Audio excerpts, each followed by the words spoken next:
नमस्कार दोस्तों, कैसे हैं आप सब।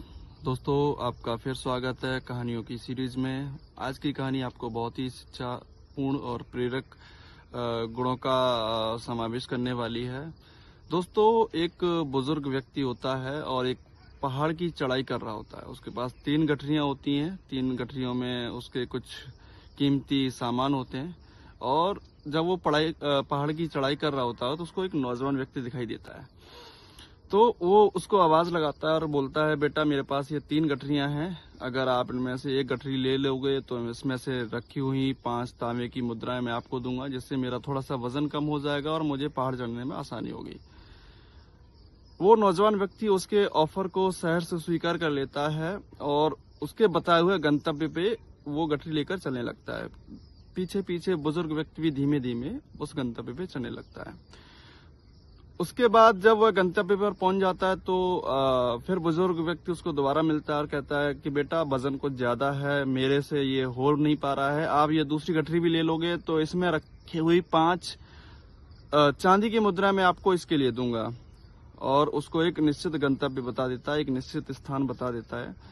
तो वह जो नौजवान होता है उन दोनों गठरियों को लेकर के उन गंतव्य पर पहुंचने की कोशिश करता है। धीमे धीमे चल के वो आगे उस गंतव्य पर पहुंच जाता है। थोड़ी देर बाद बुजुर्ग व्यक्ति भी जो पीछे चल रहा होता है वह भी उस स्थान पर पहुंच जाता है।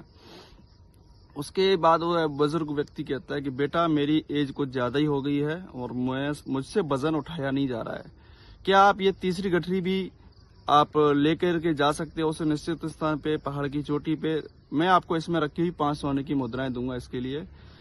नौजवान व्यक्ति सोचता है कि तीनों गठरियों के लिए उसको 5-5 मुद्राएं मिल रही हैं, क्यों ना मैं इस तीनों गठरियों को ले चलूं।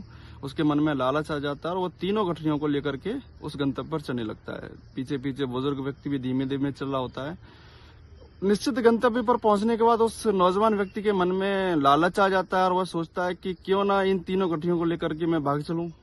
बुजुर्ग व्यक्ति तो पीछे है और वह पकड़ भी नहीं पाएगा। जिस हिसाब से वह पीछे धीमे धीमे चल रहा है वह मेरे तक नहीं पहुंच पाएगा। उसके मन में लालच आ जाता है और वह उन तीनों गठरियों को लेकर के भागने की सोचता है और भागने लगता है। दोस्तों, ये जो गठरियां हैं और ये जो बुजुर्ग व्यक्ति है, ये सब एक योजना का हिस्सा होता है। वह वहां का राजा होता है और वह अपने कोषागार के लिए एक सैनिक की तलाश कर रहा होता है और उसकी परीक्षा ले रहा होता है उस नौजवान की। दोस्तों, जैसे ही वह भगता है वहां से उसके जो राजा के सैनिक होते हैं वो एक निश्चित दूरी बना करके उसकी तरफ देख रहे होते हैं और उसको तुरंत गिरफ्तार कर लेते हैं, उसको तुरंत पकड़ लेते हैं। दोस्तों, जो व्यक्ति कुछ पल में एक सैनिक बनने वाला था, उसका भाग्य बदलने वाला था और कुछ ही पल में लालच की वजह से उसका जो है भविष्य अंधकारमय हो जाता है और वह गिरफ्तार हो जाता है। दोस्तों, कभी कभी जीवन में हम लोग क्या करते हैं कि हमारे पास जो बेहतरीन होता है उसको भी हम लालच की वजह से खो देते हैं। तो कभी भी लालच में ना पड़िए। जो आपके पास है वह पर्याप्त है। हमेशा खुश रहें, आनंदित रहें और अपने जीवन को अच्छे से जिएं। धन्यवाद।